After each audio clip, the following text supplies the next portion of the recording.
Isang magandang pasyalan na naman ang ating natuklasan dito sa bayan ng Nueva Ecija. Isang pasyalan na napapagitnaan ng dalawang naglalakihang bundok na kung saan ay mapupuntahan mo lamang ng libre. At bukod doon dumaan nga rin pala kami dito sa napakagandang bundok na to. Nakakatuwang isipin na may mga ganitong ginagawang daanan ng ating gobyerno upang mas mapaginhawa ang pamumuhay ng ating mga kababayang naninirahan sa bundok. At syempre binigyan tayo ng ganito kagandang opportunity kaya ipapakita ko rin sa inyo ang mga tinatagong ganda ng Nueva Ecija. Kaya tara at sabay-sabay nating tignan at tuklasin ang mga tinatagong ganda dito sa bayan ng Nueva Ecija. Ayun, punta nga pala tayo ngayon ng Suklab Falls General Tino sa Nueva Ecija. Dito nga pala ang naging daan natin kasi mas malapit dito kaysa mag-DRT pa tayo, medyo malayo-layo ang ikutin natin. So dito tayo San Miguel dumaan, Pagapan. Yun nga lang, medyo madudurog tayo dahil sa kalsada. Puro lupa, puro semento ang dadaanan natin ngayon. Kaya ayun, let's go. Buti nakisama sa atin yung panahon. Maaraw pero hindi naman siya ganun kainit. Bali magre-river cross din kasi tayo. So ayun mga bossing, dito nga pala tayo dumaan sa Nueva Ecija. Ayan, dito tayo sa Argo ng Nueva Ecija. Let's go. Ganda pa rin ang panahon, maaraw pero hindi ganun kainit. Sana hanggang makauwi tayo, ganito pa rin. Bali nandito na nga pala tayo sa Gapan. Dito nga pala tayo liliko. Kakanan tayo rito sa may Barangay San Roque. Bali ang biyahe nga pala natin ngayon mga par, dalawa lang yung kasama natin. Ay, isa lang pala. Si Kuluts lang nga pala ang nakasama natin ngayon sa biyahe natin na to. So ayun, dito tayo kakanan. Dito pa lang mukhang rough road na. Kung wala na tayong mabibilang banda ron Ayun Nang sobrang ganda talaga dito mga bossing. Eto, sobrang ganda ng paligid. Sobrang aliwalas. Iba pa rin talaga kapag nasa probinsya ka. In fairness walang masyadong tarpaulin.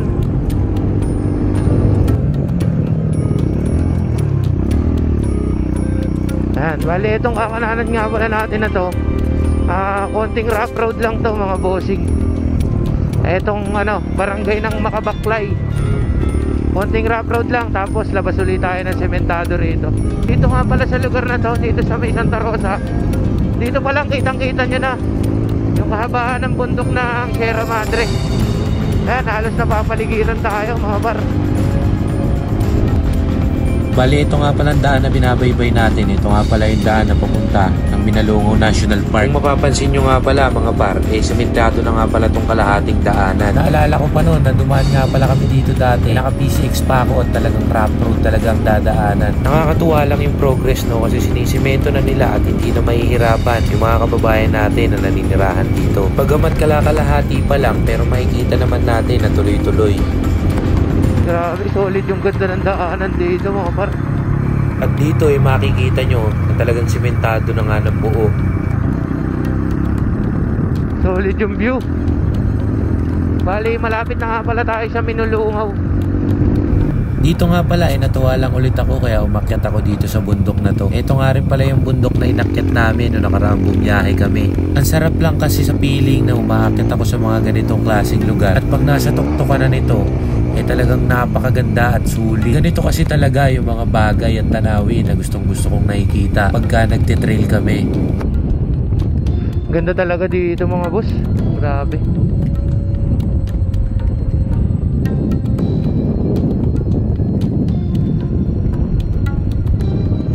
Kaya pala tayo pumasok nung nakaraan yung bagong discover natin na daanan tingnan tayo hindi makalabas.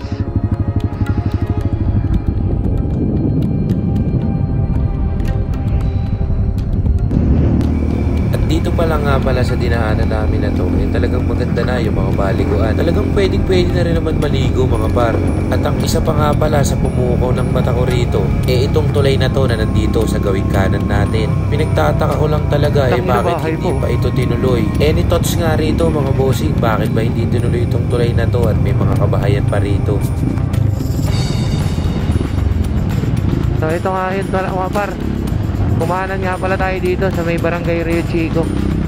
Bali, nung uling dumaan nga pala tayo dito mga par, sarado pa yun pinanggalingan namin. Kaya ang naging way namin ng barangay Rio Chico, dinerecho lang namin to papunta ng Minalungaw. So ang ending, doon kami dumaan sa pinakalikod ng Minalungaw. Ayun, walang entrance doon mga par. Kung gusto nyo mag Minalungaw ng walang entrance, pwede kayo doon. Tapos magka-cottage na lang kayo. Alam ko nga wala rin parking doon eh. So ayun mga bossing, dito nga pala tayo kakanan sa may barangay Rio Chico pa rin to mga boss. Bali ginagawa lang yung kalsada nila. Kasi nung dumaan din kami dito mga par, eto kung ano nakikita nyong rough road, ganito yun. Isipin nyo, naka PCX ako nung araw na yun. Tapos ang dami pa namin dala. Pero ngayon ito, medyo maginawa na. Kasi sementado na yung kalahati. Tapos yun, kaliwa naman tayo dito sa kabila. Bali, ulitin ko lang mga par, ang tagos nito, yung likod ng Minalungaw. No entrance doon mga par, makakaligo kayo doon ng libre kung hindi kayo magka-cottage. Kasi ang alam ko rin, wala rin bayad ng parking doon eh. So ito yung dadaanan nyo. Sa may kanto naman ng Rio Chico mga par, may signage naman doon. So di naman kayo maliligaw. Basta baybayin nyo lang din, check nyo lang din dito sa video. Tulad nun, pagpasok ng kaliwa ng pagkanan ng Rio Chico, kakaliwa ka naman ulit papunta rito sa tulay. Tapos ito na yun, itong binabaybay natin na to. Isipin nyo mga boss, dumaan kami rito nun, may angkas pa ako. Tignan nyo naman yung daanan no. PCX yung gamit ko nun mga boss. Isipin nyo naman kung gaano ako ka-stress nun. May mas matino namang daan dun sa harapan, mag-e-entrance lang kayo. Pero di nyo naiisipin yung entrance eh. Tignan nyo naman oh, 100 lang babayaran nyo pag nasira bearing nyo rito oh. Pag nasama-sama pa, sihip lang pa kayo. Kawawa talaga, aray ko. Ayun oh, isipin nyo mga par, tuyot na tuyot dito. Samantalang dati nung dumaan kami rito, eto sementado na talaga to, sa tulay na to, may tubig dyan, may mga naliligo. Eto rough road tong pangat na to, tas lupa talaga siya as in buwaghag. Pero ngayon tingnan nyo, ayan sementado na. Tas ito mukhang paghuho na rin yung gilid. Eto mga par, tingnan nyo oh. Grabe, wala na yata laman ilalim yan. Bali dito mga bossing, nadaanan na nga pala natin yung backdoor ng Minalungaw. At itong tinatagos natin na to, ito na nga pala yung papunta doon sa Suklab Falls. So yun mga par, bali dito na nga pala tayo. So medyo malapit-lapit na tayo. Bali itong dadaanan nga pala natin, may gate lang to mga par, pero pwede dyan. Dyan talaga ang daanan nya. So yun, antayin natin si Kulots. Ito ang pinakamasarap, downhill na sobrang open. Let's go! Yee! Kaliwa tayo rito. Bali sa mga gusto nga pala magpunta rito, sundan nyo nga lang pala tong video na to. Complete details naman to, yung mga likugan. Doon na to mga bossing sa may Suklab Falls. Nakita mo lang sa kanila to pre, napanood mo. Delikado itong mga napapanood na to pre, baka may ligaw to. Sure ko lang, kay sawan-sawa na ako maligaw. Sawan-sawa na tayo sa ligaw. Sobrang solid ng daan dito mga boss. Backroads lang, di ka mahirapan. Oo, kahit Mio kaya to eh. Wag lang uulan. Pag Mio, di makakalabas dito. Pero sa enduro kaya to. After kahit nga pala na itong mahabang rough road na to mga bossing, matigas okay na rin to, magdala dahil meron nga pala dyang tindahan ng gas. Sakali man na merong maubusan. Salin mo na tayo gas. Sa Minalungaw lang po, Nay. Magkano po ba yung gas, Nay? Sige po, dalawa lang po. Opo. Ayun na, shoutout natin si Nanay. Ano po pangalan niya, Nay? Sama ko po kayo sa video, okay lang. Bumili po tayo kay Nanay ng gas. Kasi yung KLX natin, parang may straw. Hinihigop yung gas. Ang lakas sa gastos ng KLX.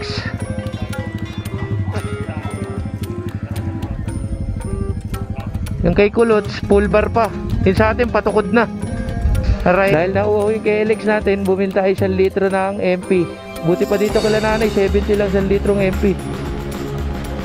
Isa nga pala sa problema ng enduro yung wala talaga tayong gas gauge. Kaya dapat talaga tandaan natin kung hanggang saan ba nga abutin ng laman ng tangke natin. Or pwede na rin naman silip-silipin na lang kapag nasa biyahe. Tulad niyan, kakasilip ko 2 litro na pala kailangan ko. Aray ko. So yun mga bossing, medyo malapit-lapit na tayo sa katotohanan. Konti na lang.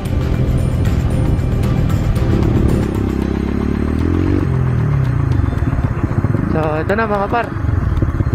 Uy, may tindahan pa rito. Si paring Alan naman oh.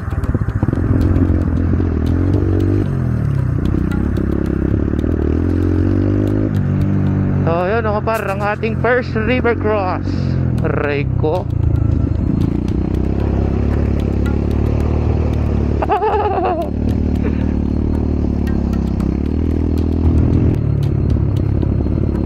O mamaya wala ring ano dun, tubig.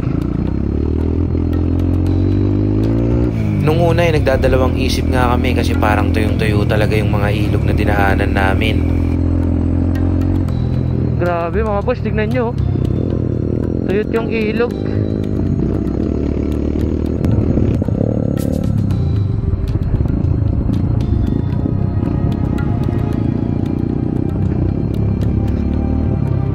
River cross ulit mga boss. Buti maiksi lang. Nung una nag-i-enjoy pa akong bilangin kung nakakailang river cross na kami. Kala ko kasi 1 o hanggang 5 lang. Pero nung tumagal na nanawa rin ako. Mahigit 20 ata yung river cross na dinaanan namin. Buti na lang sanay tayo sa baha. Bali ito nga palang natatanaw nyo na to isa nga pala tong malaking ilog na gawa ng summer. Naging tuyot na rin siya. At nasabi nga rin pala sa atin ni Kulot na kailan lang nung bumalik siya medyo malaki-laki pa ang tubig dito. Ngayon talagang makikita nyo naman na talagang tuyot na yung ilog at may mga damo-damo pa nga. Nakakatuwa lang talaga at napakagandang tignan kasi sobrang aliwalas ng paligid. Huwag ka lang talaga masisiraan dito o mawalan ng gas. Baka masiraan ka rin ng bait. Medyo mahaba nga pala tong ilog na dinadaanan natin mga bossing.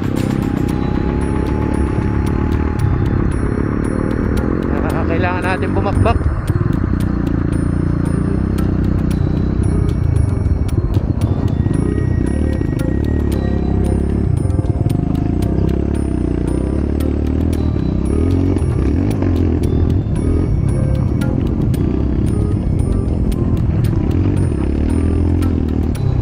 Taas mo ba?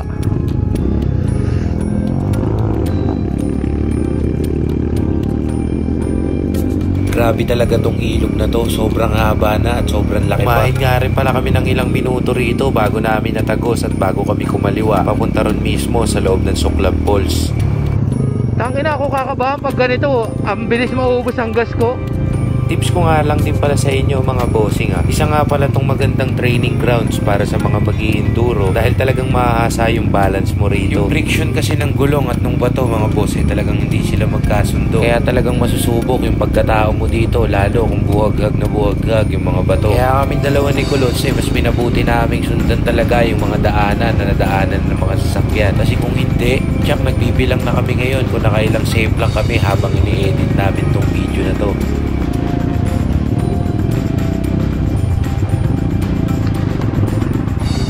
Ito na mga boss, simula na ng bato-bato.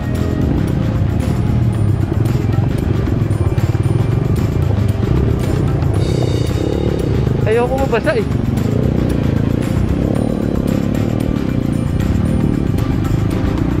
Tagal matuyo ito pag nabasa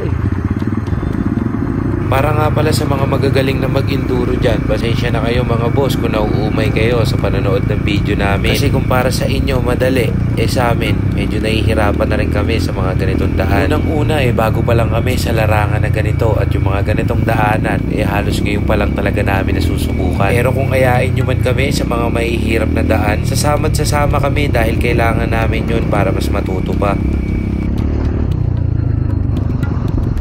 Okay ng ina mo. Ang dumi nito kadiri. Kadiri. Pwede na to. Okay nang ina, kadiri to.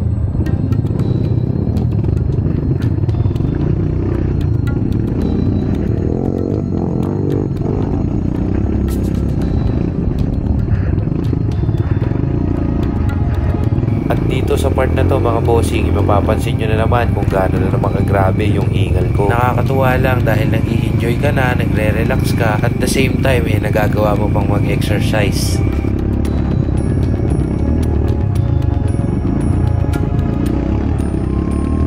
At dito mga bossing, medyo light trail na rin at di na nga rin ako nakakapagsalita masyado dyan. Nag-focus na rin muna talaga ako at mahirap na, baka kumalat pa ako rito sa batuhan.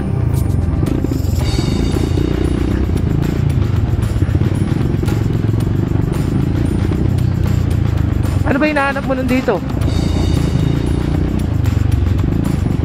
Yung pala, doon pala yun, sa kabila. Saan ba? Saan ba tayo tatagos? Ano? Ito dito ako dumaan.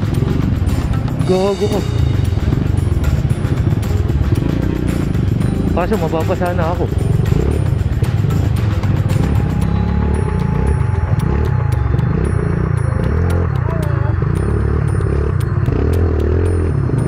Aray ko! Saan ba?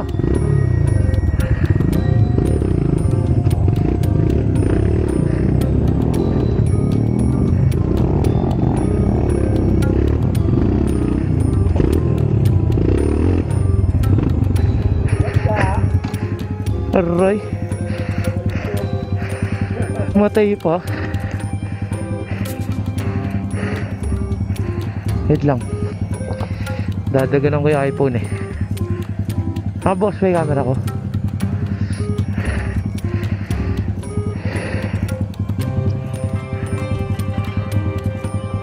Ay, gago.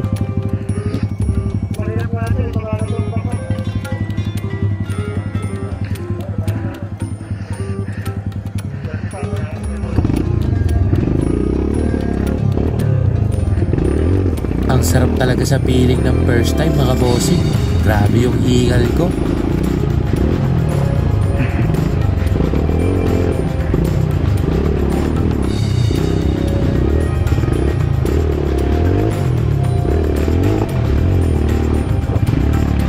Sobrang nakaka-enjoy pala pag mga ganitong batuhan at talagang napaka-challenging. Mas masaya siguro kung kasama ang buong tropa. Lalo na kung nagtutumbahan, siguradong magtatawanan ng lahat. Sila ba dumiretso pa rito?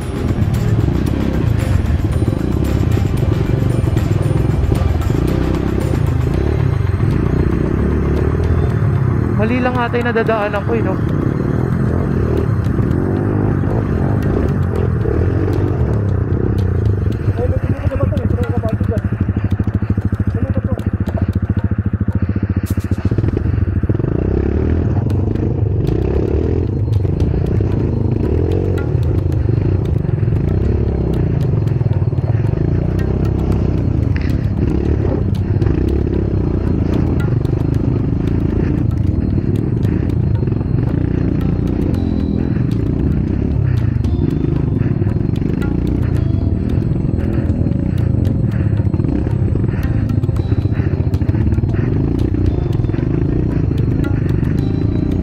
Nahingal ako.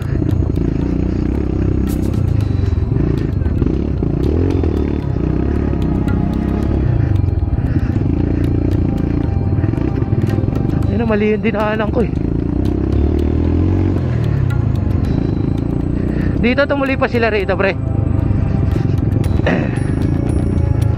Sila Talagang super sulit ang naging experience natin dito mga par, lalo't first time natin pumunta sa ganitong klaseng lugar.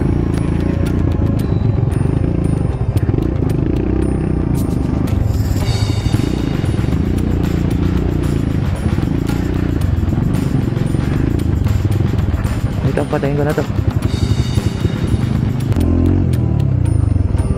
Doon naman kasi puro ano dun eh, puro downhill. Gago, mahirap na dito. Ang tanong, pwede kaya mag-iwan dyan?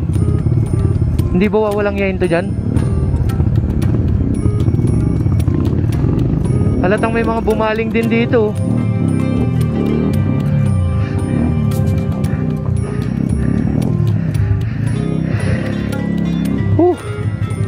Bigat na ng sapatos natin.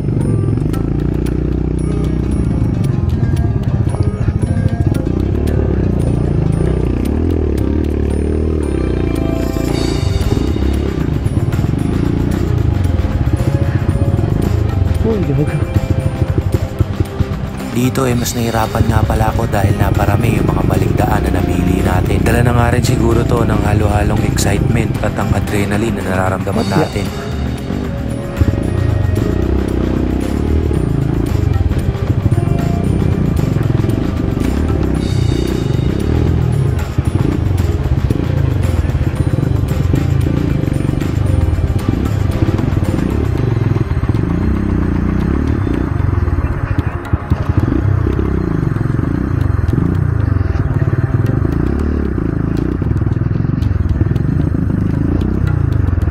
Gago, saan ka dumaan?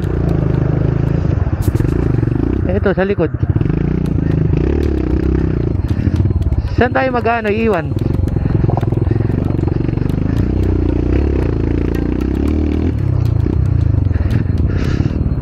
Dito na natin eh. Ba't nilayo mo pa? Dito na sa may tao. Oo.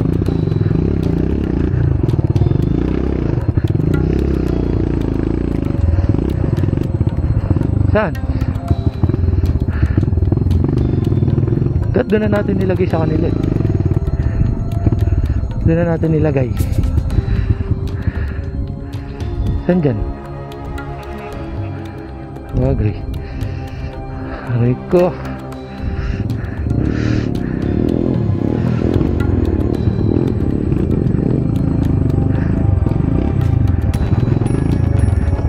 Dito ay unti-unti ko nang nararamdaman yung pagod at ngalay ng mga paa ko. Sa dami ba naman ang dinahanan nating mga batuhan. So yun mga bossing, bali dito na nga pala natin iiwan yung mga motor natin. Yan, hindi na kaya. Yan, pwede pa naman doon kaso yung oras na rin eh. Baka di na namin masulit. Yan, dito pa lang okay no. Ayan, bali doon nga pala kami galing mga boss. Ayan, doon kami galing. Bali dito, medyo malala na rin talaga. Ayan o, hindi na normal ito eh. Iwan na namin dito. Baka maperwisyo pa yung motor, di pa lalo makauwi. Lalo yung sa akin, lakas sa gas. Aray ko. Makikita nyo yung mga par, dito pa lang. Itong paahon na to, may stress na tayo. Tignan mo naman. Pinakamababang tama na yung gasgas.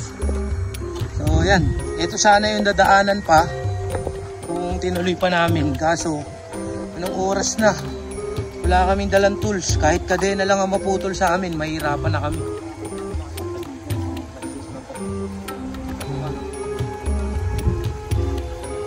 Yan, diretso na lang namin. Mas mainam panalakarin muna namin to.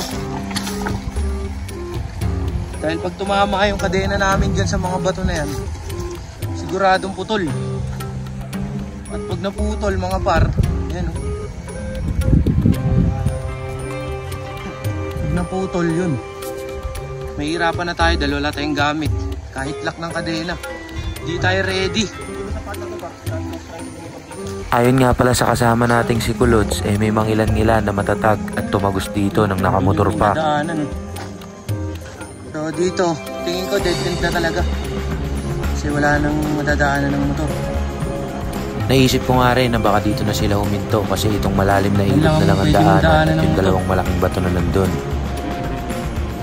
Ay mga par, okay, may kahoy tayong nailagay.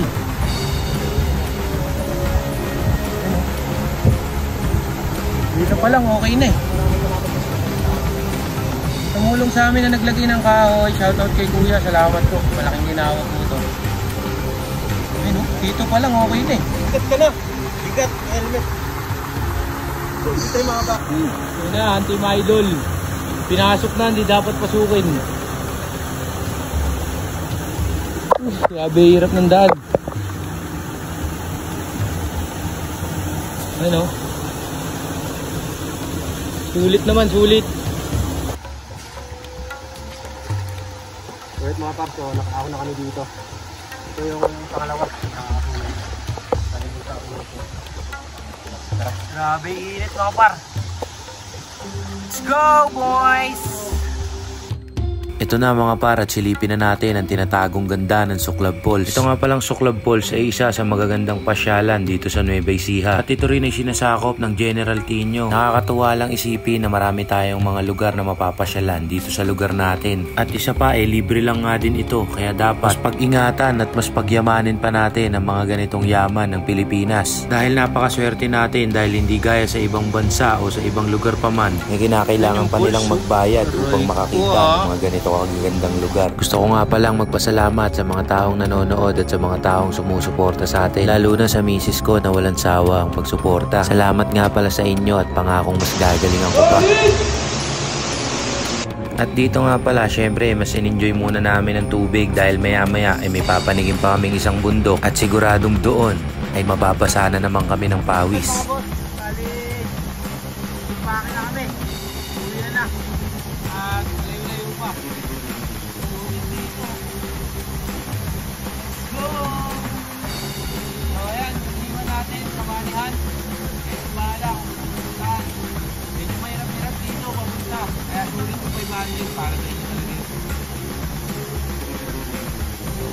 Magana lang ang sheets.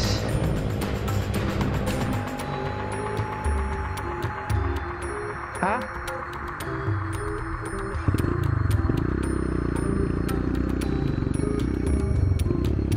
Dito ay isang malalang uphill na naman ang titirahin natin. Grabe rin talaga tong KLX Power mga par. Wala talagang sinusuko ang ahon to. Dahil bukod sa napakagaan na niya ay sobrang ganda pa ng handling. Syempre bukod sa lakas ng KLX mga par ay kailangan samahan nyo rin ng konting diskarte. Dahil hindi naman pwedeng iaasa lang natin lahat sa motor. Pero aaminin ko talagang nakakabigla ang uphill at ang downhill dito. Pero kayang-kaya naman dahil sinuro na yung daanan at talagang patag na. Pero mapapalaban tayo rito pag inulan tayo sa ganitong klase ng daanan. Dahil yung mga ganitong daanan na hindi ka bibiruin lalo kapag basang-basa na. Siguradong ilalabas mo lahat ng knowledge mo dito sa motor.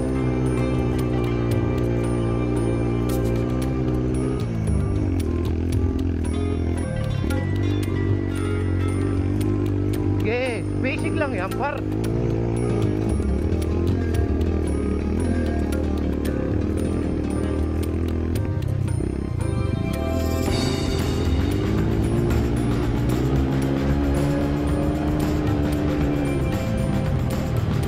Isa nga pala to sa pinakamahabang ahon dito sa bundok na inakyat namin. Kaya yung mga nagsasabi dyan na stock is good, siguradong dito sasabihin nyo, kargado is better. Kahit tignan nyo na lang sa video kung gaano kahabang ahon yung pinanik namin. Tapos kurba-kurbada pa. Only downhill and uphill dito mga tropa. Kaya siguraduhin yung kondisyon ng motor nyo. Lalo na sa mga mahihilig mag-trail dyan, siguraduhin yung lagi kayo may baong extra lock para sa kadena. At syempre isa rin sa mga importante yung rim lock sa ating mga gulong. Hindi kasi natin may iwasan yung mga ganong lalo na yung mabutasan ka o maputulan ka ng kadena. Para lang nga pala sa mga hindi nakakaalam, ang rim lock nga pala ay malaking bagay. Dahil pag nabutasan tayo ng gulong at meron tayong rim lock, siguradong kakapit pa rin ang gulong natin sa mga ahon. Hill ba to? Basic lang to. Parang patag lang ah. Hop, antayin natin si Kulots. At yan mga par, example nga pala natin yung kay Kulots na yan. Plat na plat nga pala yan. Dahil bago nga pala kami mag-trail kanina, ay nilambutan niya yan. Kaso napasobra yung lambut niya. Patay na. Ay hindi, bukas pa. Yan, okay na. Saan tayo? Ah, baba lang nga pala to. At kung umabot ka nga pala dito sa part na to, baka pwede naman na makipollow mo na ako. At baka pwede mo na rin naman i-like itong video natin. At sa mga tropa naman natin dyan na mahilig din mag-trail, mag-PM lang kayo dito sa page natin. Kung gusto nyo sumama sa atin mag-trail, pwedeng pwede kayo. Or kung gusto nyo rin, kami naman ni Kulots ang ayain nyo. So paano mga bossing, hanggang dito na lang. At maraming salamat nga pala sa walang sawang pagsuporta at panonood sa atin.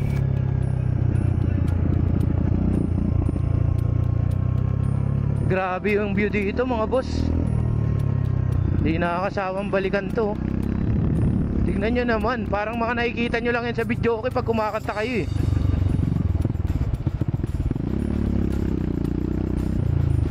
Kalahin nyo, libre nyo lang makikita to sa Pinas.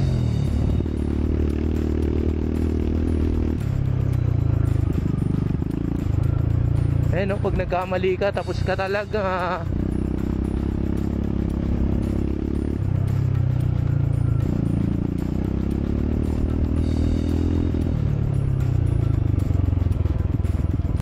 At ayun mga bossing, maraming salamat ulit sa walang sawang panonood. Hanggang dito na nga lang pala yung video natin mga boss. Peace!